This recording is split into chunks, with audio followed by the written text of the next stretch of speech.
The city of Commerce has fired an officer after he repeatedly charged innocent drivers with being drunk or on drugs. This comes after an I-team investigation questioned why one DUI arrest happened, even though a nearly dozen breath tests showed zero signs of alcohol.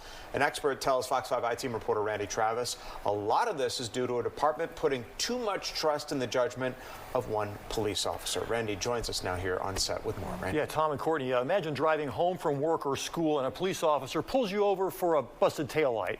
You're not on drugs, but the officer is convinced otherwise. How do you prove to him you're not? I got you not being able to maintain your lane. All right. And my field sobriety is showing me you're impaired. Do you think this Commerce man is on drugs? Have you smoked anything? No.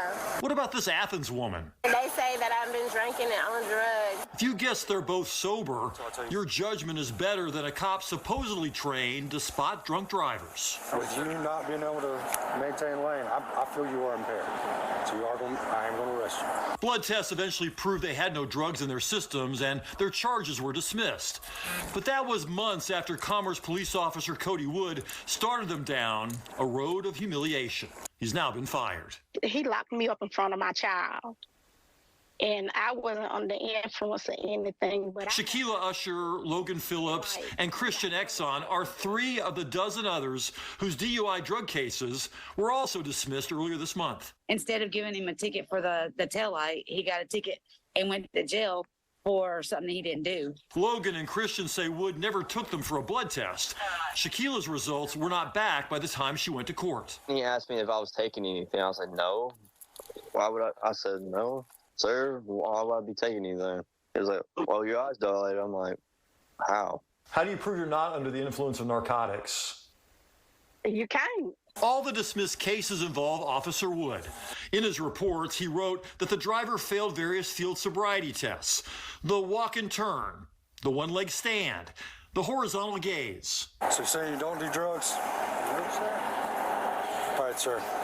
I'm getting the nystagmus in your eyes, and then you didn't pass either one of them.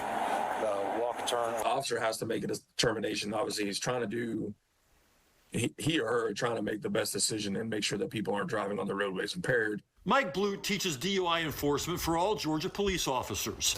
Wood took his advanced class last September. We asked Blute to review some of his former students' bad DUI arrests, including one where he still arrested someone after blowing 0 on 10 different breath alcohol tests. I don't know if I'd use the word disappointed, but alarmed maybe. I don't know what the proper word is on this one. He couldn't tell from the videos whether the drivers actually failed the eye tests, as Wood claimed, a key finding for impairment. Blute says what he did not see is a road cop, but a police department clearly in need of more training. When it comes to DUI enforcement, one thing means nothing. It's got to be it. And every officer's always heard this. It's the totality of the circumstances. Most officers err on the side of caution rather than, arrest. Everyone I used to go to school with still don't think I actually did this, that I really had a DUI and was that dumb. The amount of people that he's arrested, it was bound to come back to him. I think it's karma.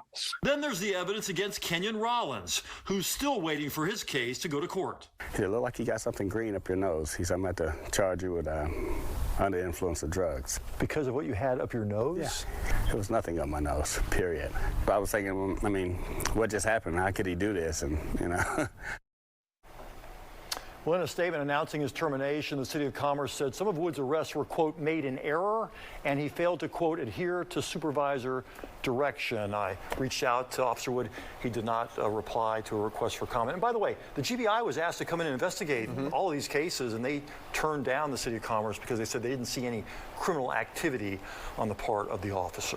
Oh, there's nothing worse than being accused of something you didn't do, Randy. Right. I mean, do drivers even need to submit to these field sobriety tests? Well, you need to submit to a breath or blood test if you're arrested, because that's the whole implied consent. You turn that down, you could lose your driver's license for a certain amount of time, but you don't have to submit to the field sobriety test. You can say no. And, a lot of people can't do those tests. They can't lift their leg up for a certain number of seconds, or and clearly this officer did not understand the signs that he was being given, because these people were innocent, and he thought they were not. He thought they were impaired. All right. Well, it sounds like some progress is being made on that front. And I think some more dismissals are coming. Yeah. All right. We'll see. Randy, thanks. Randy. Okay. We'll still ahead tonight.